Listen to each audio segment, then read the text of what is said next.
Super support में आपका स्वागत है। आशा करता हूं कि आप स्वस्थ और अच्छे होंगे। मेरा नाम है दीपक कुमार पाठक। दोस्तों, आज हम पढ़ेंगे संज्ञा के बारे में। दोस्तों, अगर आप जूनियर असिस्टेंट 2022 को टारगेट करते हैं तो ये वीडियो आपके लिए है। अगर आप ग्राम विकास अधिकारी 2018 की वैकेंसी की तैयारी कर रहे हैं तभी ये वीडियो आपकी है। अगर आप ऐसी किसी भी सरकारी नौकरी की तैयारी कर रहे हैं जिसमें हिंदी पूछा जाएगा, यूपी टेट, सी टेट या किसी भी सरकारी नौकरी जिसमें हिंदी पूछा जाएगा, तो ये वीडियो आप, ये सीरीज जो मैं हिंदी का दे रहा हूँ उसे आप ज़रूर देखिए।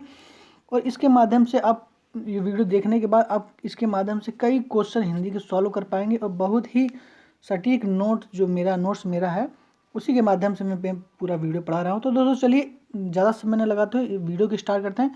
आज हम पढ़ेंगे संज्ञा। दोस्तों, जैसे आप इंग्लिश में पढ़े होंगे noun is the name of person, place और थिंग, तो वैसे हिंदी में अब पढ़ेंगे हम संज्ञा। संज्ञा हम बहुत पहले से पढ़ते आए हैं। अब पढ़े इसका देखिए दोस्तों, कई परिभाषा है। एक पहले परिभाषा पे नज़र डालेंगे। संज्ञा किसे कहते हैं? संज्ञा किसी व्यक्ति, वस्तु, स्थान अथवा भाव के नाम को संज्ञा कहते हैं।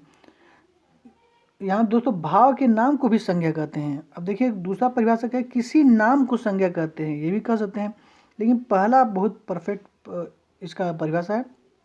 तीसरा देखते हैं, किसी नाम को संज्ञा कहते हैं किंतु रंगों के नाम को छोड़कर, रंगों के जो नाम है उसको छोड़ के जितने भी नाम होते हैं उसको संज्ञा कहते हैं। अगर आप बढ़िया से जानना चाहें तो पहला परिभाषा बेस्ट है। किसी व्यक्ति, वस्तु, स्थान अथवा भाव के नाम को संज्ञा कहते हैं किंतु रंगों के नाम को छोड़कर। अब दोस्तों चलिए देखते हैं संज्ञा के अधोलिखित भेद हैं। पहला पढ़ते हैं व्यक्तिवाचक संज्ञा या विशेषवाचक संज्ञा। व्यक्तिवाचक संज्ञा किसे कहते हैं? जिस संज्ञा से व्यक्ति विशेष, वस्तु विशेष या स्थान विशेष का बोध हो व्यक्तिवाचक या विशेषवाचक संज्ञा कहलाती हैं। जैसे राम, रहीम, अकबर, सम्राट अशोक, वीर भगत सिंह, ये क्या हुआ? व्यक्तिवाचक संज्ञा हो गया, क्योंकि इससे किसी व्यक्ति का बोध हो रहा है, किसी व्यक्ति विशेष का बोध ये हो रहा है। और यहाँ देखिए है हिमालय, गंगा, भारत, जटायु, ऐरावत, चेतक, रामचरितमानस, बाइबिल, कुरान, ये क्या है? विशेषवाचक संज्ञा। इससे जैसे हिमालय जैसे है किसी, जब हिमालय अगर बोलेंगे तो जैसे कि एक पहाड़ है, तो एक पर्टिकुलर एक ही पहाड़ है जिसका नाम हिमालय है, तो ये क्या हो गया? विशेष हो गया। एक ऐसा पहाड़ जिसका नाम हिमालय है, तो ये विशेष अर्थ दर्शा रहा है, एक पहाड़ का विशेष अर्थ दर्शा रहा है। जैसे नदी है तो नदी, गंगा नदी, अगर गंगा नदी बोलते हैं तो एक नदी है जो भारत में बहुत ही प्रसिद्ध है, वो गंगा नदी माना है, गंगा नदी, तो उसको विशेषता दर्शा रहा है एक नदी का, गंगा नदी विशेषवाचक संज्ञा होगी। भारत अपना देश होगा, किसी भी देश का, ये जैसे कि भारत हो गया, ये अपना देश हो गया, तो एक देश का नाम अगर भारत बोले तो पर्टिकुलर आपको क्लियर हो जा रहा है कि ये विशेष एक देश के बारे में बात हो रहा है जो भारत देश है। अब जटायु अगर नाम सुनेंगे, जैसे कि जब रावण सीता माता को लेके जा रहा था आकाश मार्ग से, तो जटायु ने ही रोका था। तो ये अगर जटायु कहा जाता है तो वो आपको रामायण के उस पक्षी का नाम क्लियर हो जाता है, तो विशेषवाचक संज्ञा वगैरह। ऐरावत, इंद्र के हाथी को ऐरावत कहते हैं। चेतक, वो ये भी एक घोड़े का नाम है, जानते हैं, तो इससे भी विशेष दर्शा रहा है घोड़े का नाम। रामचरितमानस, राम भगवान के चरित्र पे जो किताब है तुलसीदास जी द्वारा रचित है, ये भी विशेष किताब का नाम दर्शा रहा है, इसलिए विशेषवाचक संज्ञा होगा। तो दोस्तों देखिए, ये ग्राम विकास अधिकारी 2016 में ये पूछ रखा है कि रामचरितमानस कौन सी संज्ञा है। बाइबिल, कुरान, ये सब विशेषवाचक संज्ञा है। अब देखिए दोस्तों, पॉइंट में मैंने क्या लिख रखा है? पॉइंट में यदि ऑप्शन में विशेषवाचक संज्ञा नहीं दिया है तब आप व्यक्तिवाचक संज्ञा को ट्रिक करेंगे। दोस्तों अगर मान लीजिए पूछ लिया, ऐरावत दे दिया, ये कौन सी संज्ञा है, और अब विशेषवाचक संज्ञा नहीं है, तो आप व्यक्तिवाचक संज्ञा पे ट्रिक कर दीजिएगा। अब दूसरा पढ़ेंगे जातिवाचक संज्ञा क्या है। जातिवाचक संज्ञा किसी संज्ञा से किसी सजीव या निर्जीव की जाति का बोध हो, जातिवाचक संज्ञा कहलाती है। जैसे मनुष्य, वस्तु, पक्षी, पहाड़, नदी, देश, स्थान, पुस्तक, किसान, चिकित्सक, अध्यापक आदि, ये क्या हो गया? जातिवाचक संज्ञा। जैसे दोस्तों अगर मनुष्य, अगर जैसे कि मनुष्य कुल में जन्म लिया है तो मतलब मनुष्य एक जाति हो गया। मनुष्य से एक क्लियर हो गया कि मनुष्य की बात हो रहा है, ये एक जाति होगी। मनुष्य जाति में यहाँ पे कोई जात, मनुष्य जाति में सब आ गया, पुरुष, स्त्री, ये सब आ गए, चाहे कोई भी जाति के हों। ये मनुष्य जाति की बात हो गई तो सब आ जाते हैं, चाहे अमेरिका के हो, चाहे भारत का हो, चाहे मनुष्य बात करें तो मनुष्य एक जाति को डिनोट कर रहा है। यहाँ पर वस्तु अगर कोई करे तो कोई वस्तु मतलब कोई वस्तु है तो यह भी एक जाति को डिनोट कर रहा है। पक्षी, पक्षी का ये भी एक जातिवाचक संज्ञा हो गया। इसमें ये नहीं कहा जा रहा है कि जैसे कि कौवा है, कि चील है, कि बत्तख है, क्या है। तो पक्षी अगर बोल दिया जाए, पक्षी में एक जाति को डिनोट कर दिया। पहाड़ भी एक जाति को डिनोट कर दिया, कौन बहुत से पहाड़ हैं। तो नदी हो गया, देश हो गया, ये सब जाति, ये एक किसी चीज के जाति का कर रहा है, डिनोट कर रहा है। तो दोस्तों ये जातिवाचक संज्ञा इस प्रकार का होता है। अब देखिए दोस्तों यहाँ दिया है पॉइंट में, यदा कदा वाक्य में प्रयुक्त व्यक्तिवाचक संज्ञा जातिवाचक संज्ञा का या जातिवाचक संज्ञा व्यक्तिवाचक संज्ञा होने का भ्रम पैदा करती हैं। कहीं कहीं आप कंफ्यूज हो जाएंगे कि ये जातिवाचक संज्ञा है कि व्यक्तिवाचक संज्ञा है। तो चलिए दोस्तों को क्लियर करते हैं। जैसे एग्जाम्पल में है, जैसे आज भारत का बच्चा बच्चा वीर भगत सिंह है। अगर इसमें पूछ लेगा वीर भगत सिंह कौन सी संज्ञा है, तो अधिकतर जैसे नाम से आपको पता चलेगा, ये तो आप सोचेंगे कि ये व्यक्तिवाचक संज्ञा है, किसी व्यक्ति की बात हो रहा है। लेकिन यहाँ पे ध्यान देने वाली बात है कि आज भारत का बच्चा बच्चा वीर भगत सिंह है, मतलब बच्चों में, सब बच्चों में वीर भगत सिंह आ गए हैं। तो सब बच्चों में जब वीर भगत सिंह आ गए हैं, लेकिन वीर भगत सिंह तो है नहीं, तो यहाँ पे सब बच्चों में आ जा रहे हैं। तो वीर भगत सिंह जो है ये जातिवाचक संज्ञा का, एक जाति का डिनोट कर रहे हैं। यहाँ देखिए लिखा है मैंने कि चूंकि वीर भगत सिंह भारत के बच्चों का प्रतिनिधित्व कर रहे हैं तो ये इसलिए जातिवाचक संज्ञा हो गया। अब दूसरा देखिए, पंडित नेहरू भारत के प्रथम प्रधानमंत्री थे। अब यहाँ पे पंडित नेहरू किसी का प्रतिनिधित्व तो कर नहीं रहे हैं, डायरेक्ट पंडित नेहरू जी के बारे में बात हो रहा है, तो ये व्यक्तिवाचक संज्ञा हो गया। तो यहाँ आप थोड़ा ध्यान दीजिएगा, वाक्य को बढ़िया से पढ़िएगा, उससे आपको क्लियर हो जाएगा कि ये व्यक्तिवाचक संज्ञा है कि जातिवाचक संज्ञा है। तो बस दोस्तों ये थोड़ा सा उसी में आप कंफ्यूज होते हैं, थोड़ा सा आप इसे क्लियर करिएगा। और किसी प्रैक्टिस सेट में, जैसे ये मान लीजिए एक आदित्य पब्लिकेशन की बुक ले ली, तो उसमें संज्ञा का जो भी क्वेश्चन हो उसे सॉल्व करिएगा। ये वीडियो देख के उसे सॉल्व करिएगा, आपका सब क्लियर हो जाएगा संज्ञा। अब समूहवाचक संज्ञा, समूहवाचक संज्ञा ज़्यादा कठिन नहीं है। समूहवाचक संज्ञा, जिस संज्ञा से किसी प्राणी या अप्राणी के समूह भर का बोध हो, समूहवाचक संज्ञा कहलाती है। जैसे सभा, मेला, झुंड, गुच्छा, कक्षा, ये क्या है? एक समूहवाचक संज्ञा है।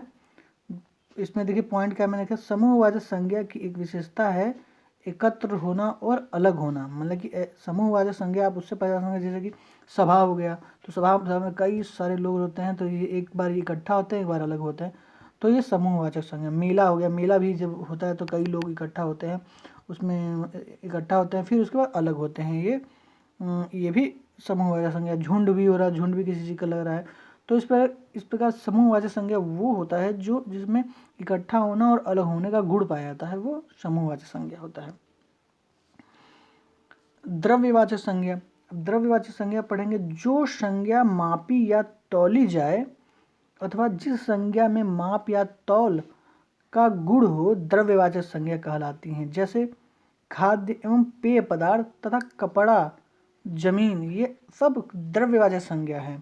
किसी खाद्य पदार्थ की बात हो, जैसे अमृत, तो अमृत हो गया, चाहे कुछ भी अगर वाक्य में दिया है तो वो आम दे दिया, चाहे पेय पदार्थ पानी दे दिया, ये सब क्या द्रव्यवाचक संज्ञा है, ये सब संज्ञा है, द्रव्यवाचक संज्ञा हो गया। मान लीजिए कि लस्सी हो गया, कुछ भी हो गया, मतलब कि जिससे जो मापी या तोली जाए जा सके उसे द्रव्यवाचक संज्ञा कहते हैं। बहुत कठिन नहीं, बहुत सिंपल है, आप वाक्य में देखेंगे आपको क्लियर हो जाएगा। अगर आप कहेंगे तो प्रैक्टिस, कई क्वेश्चन की प्रैक्टिस करा देंगे वीडियो में, अलग से वीडियो बना के प्रैक्टिस करा देंगे, जिससे आपको और भी बढ़िया से वहाँ भी डिस्कशन कर दिया जाएगा। अब दोस्तों देखिए, मोस्ट इम्पोर्टेंट है भाववाचक संज्ञा। भाववाचक संज्ञा, जिस संज्ञा से भाव विशेष का बोध हो भाववाचक संज्ञा कहलाती हैं। इस संज्ञा का निर्माण व्यक्तिवाचक संज्ञा से, जातिवाचक संज्ञा से, सर्वनाम से, विशेषण से और क्रिया से होती है। इसके अतिरिक्त भाववाचक संज्ञा, अनुभाव, संचारी भाव भी संज्ञा के उदाहरण हैं। भाववाचक संज्ञा जैसे क्रोध, ईर्ष्या, प्रेम, घृणा, सहानुभूति आदि भाववाचक संज्ञा हैं। और जैसे विशेषण में कैसे आप भाववाचक संज्ञा आता है, जैसे कि बूढ़ा है, अगर ये विशेषण हो गया, और बुढ़ापा ये भाववाचक संज्ञा, जवान है, जवानी ये भाववाचक संज्ञा, बच्चा विशेषण है, अगर बचपन कर दिया तो भाववाचक संज्ञा। तो जब भाववाचक संज्ञा पूछा जाता है तो अक्सर यही पूछा जाता है, बुढ़ापा, जवानी, बचपन, ऐसे ही कुछ रहेगा, तो वो भाववाचक संज्ञा है। लेकिन इसमें कन्फ्यूज मत हो जाइएगा। भाववाचक संज्ञा में ये एग्जाम्पल जो है बहुत ही इम्पोर्टेंट है, और अक्सर ये पूछता है जब भाववाचक संज्ञा का अगर क्वेश्चन पूछता है तो इसी में बच्चे थोड़ा सा कन्फ्यूज होते हैं। लेकिन अब ये वीडियो आप देख लिए हैं, आपको क्लियर हो जाएगा। मान लीजिए क्रोध ये भाव का डिनोट कर रहा है, ईर्ष्या, प्रेम, घृणा, इससे तो आदमी पहचान जाएगा। लेकिन बुढ़ापा, जवानी, बचपन, इस तरीके का जो है ये अब एक भाव है। बुढ़ापा एक भाव है, तो ये इससे आदमी कन्फ्यूज हो जाता है। लेकिन आप इसे पढ़े रहेंगे तो आपको एग्जाम में ज़्यादा टेंशन नहीं होगा। क्वेश्चन देखते ही आप समझ जाएंगे कि वाक्य में ऐसा दे दिया है और पूछ देगा ये कौन सा संज्ञा है, तो आप जान जाएंगे भाववाचक संज्ञा है। अब पढ़ेंगे छठवां है अपत्यवाचक संज्ञा। जिस संज्ञा से किसी की संतान होने का बोध हो अपत्यवाचक संज्ञा कहलाते हैं। जैसे पांडव, पांडु की संतान, कौरव, कुरु की संतान, कौंतेय, कुंती की संतान, राधे, राधा की संतान, वासुदेव, वसुदेव की संतान, दाशरथी, दशरथ की संतान। तो ये सब पांडव, कौरव, कौंतेय, राधे, वासुदेव, दाशरथी, ये सब अपत्यवाचक संज्ञा है। जब हम शब्द पढ़ा रहे थे तो अपत्यार्थक शब्द पढ़ाया गया था ना, तो यही सेम टू सेम था। तो ये अपत्यवाचक संज्ञा भी है। अपत्यार्थक शब्द जब पढ़े होंगे सेकंड चैप्टर में, तो आप ये क्लियर आपको हो गया होगा। तो इसी प्रकार ये जो है अपत्यवाचक संज्ञा है, जिसमें किसी की संतान होने का बोध होता है। अब उनवाचक संज्ञा, ये भी शब्द में आप जब हम पढ़ाए थे शब्द का सेकंड चैप्टर, तो उनार्थक शब्द पढ़ाए थे ना, उनार्थक शब्द पढ़ाया गया था, उनार्थक शब्द। तो इसी प्रकार संज्ञा में देखिए उनवाचक संज्ञा क्या है। जिस संज्ञा से संज्ञा की लघुता का बोध होता है उनवाचक संज्ञा कहलाता है। जैसे पहाड़ है, ये भी ये संज्ञा पहाड़ी है। लोटा है, लुटकी है, ये उनवाचक संज्ञा। लुटकी, लाठी का लघुठी, खाट का खटिया, डिब्बा का डिबिया, बांस का बंसी, कटोरा का कटोरी, रस्सा का रस्सी। ये मतलब कि ये पहाड़ी, लोटकी, लकुटी, खटिया, डिबिया, बंसी, कटोरी, रस्सा, ये लघुता का संज्ञा की क्या हो जा रही है, लघुता हो जा रही है। लघुता, संज्ञा की लघुता का बोध हो जा रहा है। तो ये उनवाचक संज्ञा हो गया। ये भी संज्ञा, लेकिन ये उनवाचक संज्ञा हो गया। तो इस जब आप कोई एग्जाम में या किसी क्वेश्चन में पूछेगा तो आप क्लियर हो जाएंगे, इसमें आपको कंफ्यूज होने की आवश्यकता नहीं है। इस प्रकार अगर एग्जाम में पूछता है तो हिंदी में संज्ञा कितने प्रकार के होते हैं, तो 7 प्रकार के होते हैं। अब इसके बाद जब हम सर्वनाम पढ़ाएंगे, सर्वनाम 6 प्रकार के होते हैं। तो अब अगला चैप्टर हम हो सकता है सर्वनाम पढ़ाएं, तो इसलिए अब पूरा वीडियो आप देख लिए। संज्ञा आपको लगभग सब समझ में आ गई होगी। 7 प्रकार की संज्ञा हमने पढ़ा दिया है। और अब जाके आप चाहे आदित्य पब्लिकेशन बुक या अब लूसेंट की बुक उठाइए, और इसमें जब आप संज्ञा का चैप्टर उठाएंगे, संज्ञा के क्वेश्चन करेंगे, जाके आप अगर संज्ञा का क्वेश्चन करते हैं तो देखिएगा पूरा आप सब क्लियर कर देंगे। अब आपको पूरा संज्ञा क्लियर हो जाएगा। जाके आप अब प्रैक्टिस करिए, 2-4 क्वेश्चन लगा के देखिए कि आपका कितना संज्ञा सही हो रहा है। तो लगभग 90% आप क्वेश्चन आपका, या 99% देख लीजिएगा, आपका संज्ञा में क्लियर होता रहेगा। 1-8% ऐसा क्वेश्चन होगा जो बहुत डिफिकल्ट या टेढ़ा पूछ देता है, तो उसके लिए थोड़ा सा और डीप में पढ़ना पड़ सकता है। तो लगभग संज्ञा आपको क्लियर हो गया होगा। दोस्तों अगर वीडियो पसंद आया तो प्लीज़ लाइक करिए और चैनल को जरूर सब्सक्राइब कर लीजिए।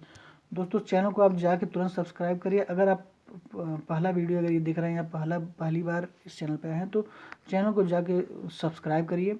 और अगर कुछ भी आपको कुछ पूछना है तो कमेंट बॉक्स में जाके कमेंट करिए, कमेंट करके मुझसे पूछ सकते हैं। अगर इस चैप्टर का PDF चाहते हैं तो हमारे टेलीग्राम चैनल को ज्वाइन करिए और उसमें क्या कहते हैं ये PDF डाल दिया जाएगा। जितने भी वीडियो का PDF बनाया जा रहा है उसी में डाल दिया जाएगा, जिससे आपको नोट्स बनाने में आपको आसानी हो जाएगी।